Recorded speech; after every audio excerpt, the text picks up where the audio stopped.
Hello everyone. तो एक बार फिर से आज के इस वीडियो में हम जेकेपी बॉर्डर बटालियन की जो इम्पोर्टेंट क्वेश्चन सीरीज स्टार्ट कर चुके थे उसे कंटिन्यू करने जा रहे हैं। डे 27 है और आज का दिन इसीलिए इम्पोर्टेंट बन जाता है क्योंकि लास्ट 30 दिनों का टाइम बचा है। काउंटडाउन यहाँ पर स्टार्ट हो चुका है, दिन निकलते जा रहे हैं, टाइम आपको खत्म होता जा रहा है। जितनी मेहनत हो सकती है लास्ट के इन 30 दिनों में आपको करनी है। कोई फर्क नहीं पड़ता। इससे पहले अगर हम बात करेंगे, अब 2 साल से तैयारी कर रहे हो, 1 साल से तैयारी कर रहे हो, 1.5-2 महीने से तैयारी कर रहे हो, ये जो लास्ट का 1 महीना है इस पे जितने एफर्ट्स लगाओगे वो बेसिकली अगर हम कहेंगे वो आपको पॉजिटिव रिजल्ट देंगे। तो अगर अभी तक तैयारी नहीं करी थी या फिर कर रहे थे जैसा भी था, ये टाइम को अच्छे से यूटिलाइज करना है, अच्छे से मेहनत करना स्टार्ट कर देना है। डे 30, डे 29 इस तरह से इंटरवल चलता जाएगा, हमारी तरफ से वीडियोस आती रहेंगी।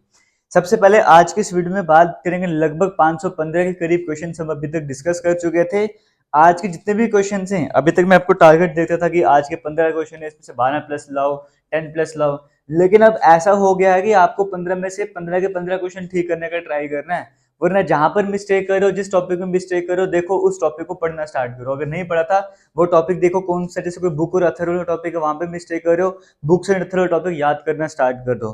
तो ये मैं आपको बता रहा हूँ, इस तरह की स्ट्रैटेजी लेके आपको चलनी है। बाकी जो भी आपके नोट्स बनाए हुए जहां पर है वहां से भी पढ़ सकते हो।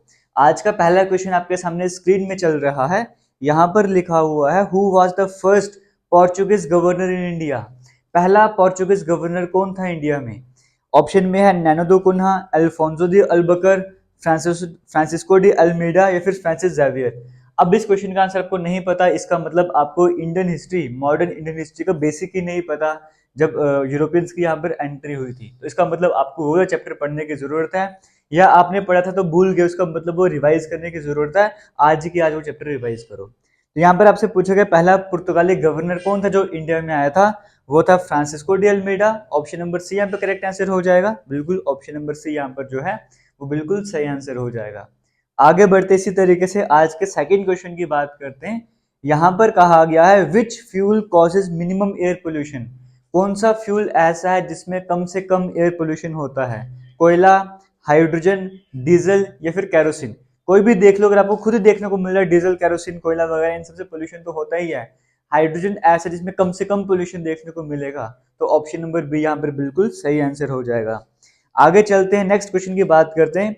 Who said that the preamble is an identity card of our institution. किसने कहा था कि प्रियम्बल जो है हमारे संविधान का आइडेंटिटी कार्ड है?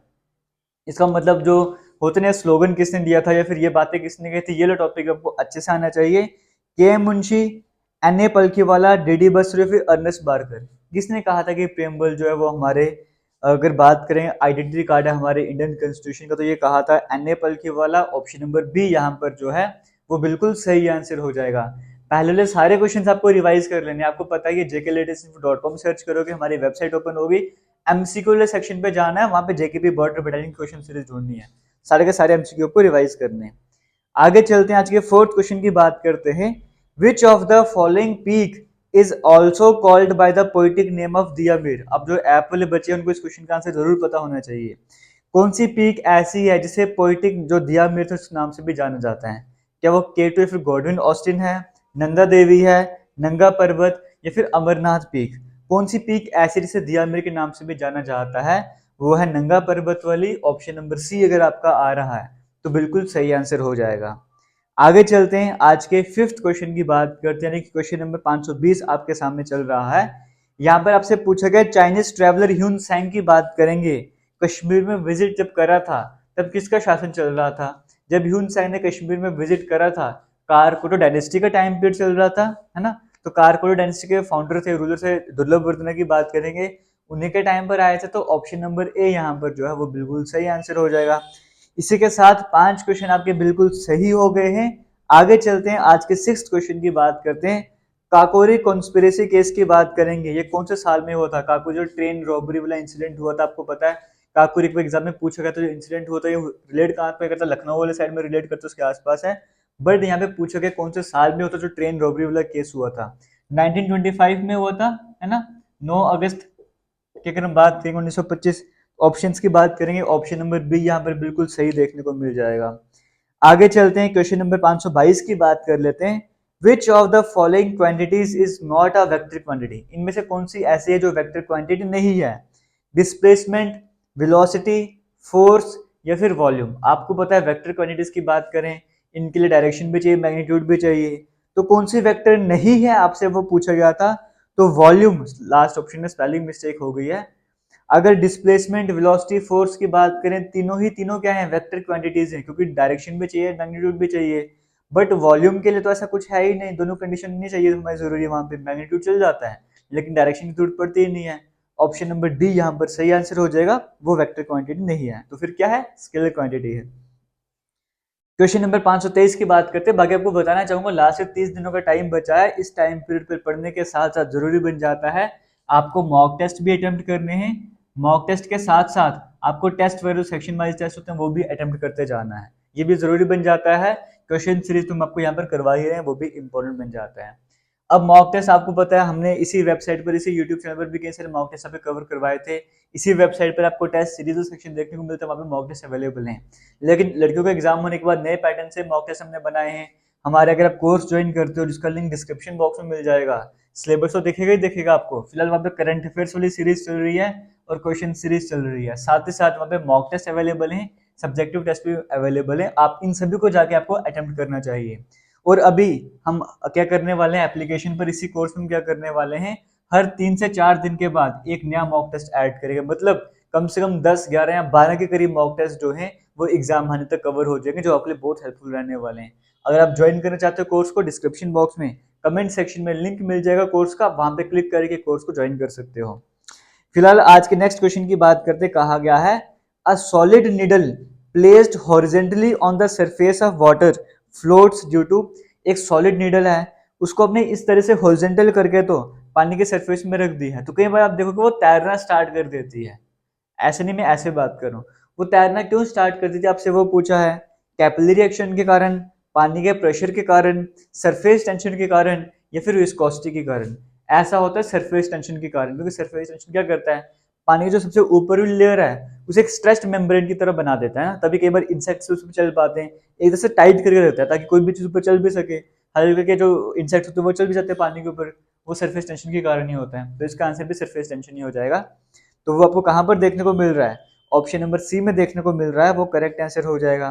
बाकी आप अपने से तैयारी करना चाहते हो, टेलीग्राम हमारा लिंक डिस्क्रिप्शन बॉक्स में मिल जाएगा, टेलीग्राम ज्वाइन कर सकते हो। कई सारी बुक्स अवेलेबल है, जीके की भी है, रीजनिंग की भी है, मैथ की भी है, पूरी पूरी बुक्स भी अवेलेबल है, आप वहां पे जाकर डाउनलोड कर सकते हो, तैयारी कर सकते हो।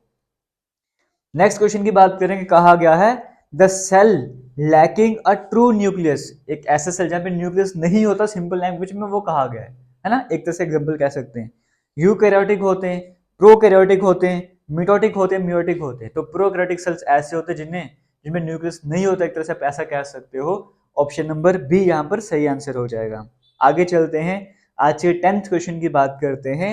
Maximum absorption of food takes place in, maximum absorption food की कहां पर होती है, स्टमक में होती है, स्मॉल इंटेस्टाइन, लार्ज इंटेस्टाइन या फिर इसोफेगस में। जो हमारी बॉडी में फूड एब्जॉर्ब हो रहा होता है, मैक्सिमम एब्जॉर्प्शन जाके तो स्मॉल इंटेस्टाइन में जब खाना पहुंचता है तब वहां पे मैक्सिमम एब्जॉर्प्शन होती है। इसका मतलब ऑप्शन नंबर बी यहाँ पर जो है वो बिल्कुल सही आंसर हो जाएगा। आगे चलते हैं, आज के 11वें क्वेश्चन की बात कर लेते हैं। Which of the following is not an element of the bone, इसमें से क्या है जो बोन का एलिमेंट नहीं है। देखो कार्बन, फास्फोरस, कैल्शियम, नाइट्रोजन, जो पहले 3 ऑप्शन है, फास्फोरस कैल्शियम तो है ही है, कार्बन में कुछ कंटेंट होता है बट नाइट्रोजन देखने को नहीं मिलेगा, तो ऑप्शन नंबर डी यहाँ पर जो है वो बिल्कुल सही आंसर हो जाएगा। आगे चलते हैं, 527वें क्वेश्चन की बात करते हैं। यहाँ पर आपसे कहा गया है in how many ways letters of the word take be arranged, एक लेटर आपको दिया गया है, टेक लेटर है, ठीक है। आपको कहा गया है इसको आप कितने तरीके से अरेंज कर सकते हो।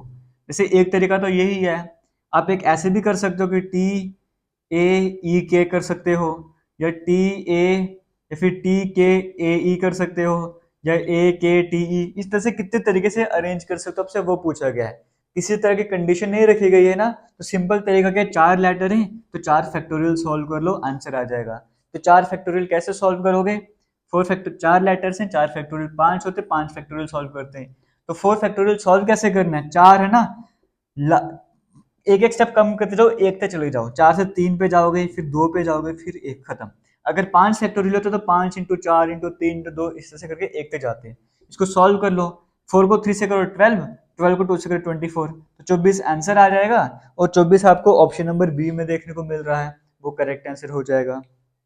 आगे चलते हैं, आज के 18वें क्वेश्चन की बात कर लेते हैं। यहाँ पर कहा गया है एक कोडिंग लैंग्वेज है, उस कोडिंग लैंग्वेज की बात करेंगे, वहां पर GO गो की बात करेंगे। इसकी कोडिंग करी है 32। अगर हम लिखेंगे यहाँ पे गो की कोडिंग क्या करी हुई है, 32 करी हुई है। फिर आपको बोला है शी, SHE शी, इसकी कोडिंग करी है 49। बताना है सम की कोडिंग क्या हो जाएगी, अब ये आपको बताना है। तो अगर आप बेसिक सा पैटर्न, आपको पहले भी क्वेश्चंस करवाए हुए हैं, आपने देखा होगा। अगर हम जी की बात करेंगे, वो 7th नंबर पे आता है, वो 15 नंबर पे आता है, बट कुछ पैटर्न बन नहीं रहा। लेकिन मुझे 32 बनाना है, तो मेरे दिमाग में एक और पैटर्न होना चाहिए। जी का रिवर्स क्या होता है, जी का रिवर्स होता है टी, और टी आता है 20वें नंबर पे। ओ का रिवर्स होता है एल, और एल आता है 12वें नंबर पे। 20 और 12 32 हो गए, मतलब रिवर्स करना है। एस का रिवर्स होता है एच, एच का रिवर्स होता है एस, ई का रिवर्स होता है वी। 8वें नंबर पे एच आता है, एस 19वें नंबर पे आता है, ये 22वें नंबर पे आता है। 22 और 8 30 और 19 कितना हो गए, 49 हो जाएगा। वैसे यहाँ पे भी रिवर्स करना था, एस का रिवर्स एच, ओ का रिवर्स एल, एम का रिवर्स एन, ई का रिवर्स वी। तो एच आता है 8वें नंबर पे, एल आता है 12वें नंबर पे, एन 14 नंबर पे। 22 और 8 30, 30 10 40 50, 56 आंसर आ जाएगा। और 56 आपको ऑप्शन नंबर सी में देखने को मिल रहा है। इसी के साथ आज के लास्ट क्वेश्चन की बात करेंगे, नहीं 2 क्वेश्चन अभी हो रहे हैं। यहाँ पर कहा गया है पॉइंटिंग टू अ लेडी, एक लेडी की तरफ पॉइंट करते हुए एक पर्सन कहता है ना, एक लेडी की तरफ पॉइंट करते हुए एक पर्सन कहता है, क्या कहता है भाई वो पर्सन, वो कहता है the son of her only brother, यानी कि लेडी की, ये लेडी है, उसकी तरफ पॉइंट करते हुए पर्सन क्या बोलता है, the son of her only brother, इसकी जो अकेला भाई है, इसका जो अकेला भाई है, इसका जो बेटा है, वो क्या है, the son of her only brother is the brother of my wife. ये कौन है, ये मेरी बीवी का भाई है ना, यानी कि इसकी बीवी ये हो गई। वो बोलता है ये मेरी बीवी का भाई है, मेरी बीवी का भाई है, इस कंडीशन क्लियर हो गई। मतलब जो लेडी थी उसकी तरफ पॉइंट करते हुए ये पर्सन क्या बोल रहा है, ये एक पर्सन क्या बोल रहा है, ये बोल रहा है कि जो son of her only brother, इसके अकेले भाई का जो बेटा है, वो मेरी बहन का पति है। यही कहा हुआ है, is the brother of my wife. अच्छा, मेरी वाइफ का ब्रदर है, मेरी वाइफ का ब्रदर है, इस तरीके से कहा हुआ था। तो आपको बताना है ये जो लेडी है, ये इस पर्सन से कैसे रिलेट करती है। ये लेडी इस पर्सन से कैसे रिलेट करेगी, देखो ये हस्बैंड वाइफ है ना, ये तो इसके पापा हो गए ना, तो इसके क्या हो जाएंगे, फादर इन लॉ हो जाएंगे।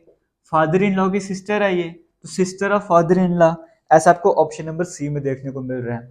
इसी के साथ आज के लास्ट क्वेश्चन की बात करते हैं। वहां पर कंप्लीट द सीरीज वाला क्वेश्चन है। पहले नंबर है 4, फिर है 11, फिर है 31 और फिर है 90, और बताना नेक्स्ट नंबर क्या हो जाएगा। यहाँ पर क्या पैटर्न फॉलो हो रहा है, 4 को 3 से मल्टीप्लाई करो 12 और 1 माइनस कर दो, आता है 11। 11 को करो 3 से 33, माइनस कर दो 2, आंसर आ जाएगा। 31 को करो 3 से मल्टीप्लाई 93, माइनस 3 कर दो, तो पैटर्न समझ आ गया। आगे भी 3 से मल्टीप्लाई करना था, लेकिन माइनस 4 करेंगे। 90 को 3 से मल्टीप्लाई करो, 270 में से 4 माइनस करो, कितना आ जाएगा, 266। और ऐसा आपको ऑप्शन नंबर सी में देखने को मिल रहा है, वो करेक्ट आंसर हो जाएगा। बाकी एंड में आपको बताना चाहूंगा, हमारे जितने भी सोशल मीडिया हैंडल हैं, चाहे वो टेलीग्राम हो, चाहे वो इंस्टाग्राम हो, चाहे वो फेसबुक पेज हो, कुछ भी हो, वो जेके लेटेस्ट इन्फो के नाम से हैं, तो आप जाके तो ज्वाइन कर सकते हो। बाकी किसी भी तरह का डाउट होगा जरूर पूछेगा, बस आपकी तरफ से रिस्पॉन्स थोड़ा कम मिल रहा है। वीडियोस को शेयर करते रहो, अच्छा रिस्पॉन्स हमें चाहिए, ताकि हम यहाँ पे 15 की जगह डेली के 40-50 क्वेश्चन डिस्कस कर सकें। फिलहाल करेंगे वीडियो को एंड, मिलेंगे नई वीडियो में, तब तक के लिए थैंक यू, जय हिंद।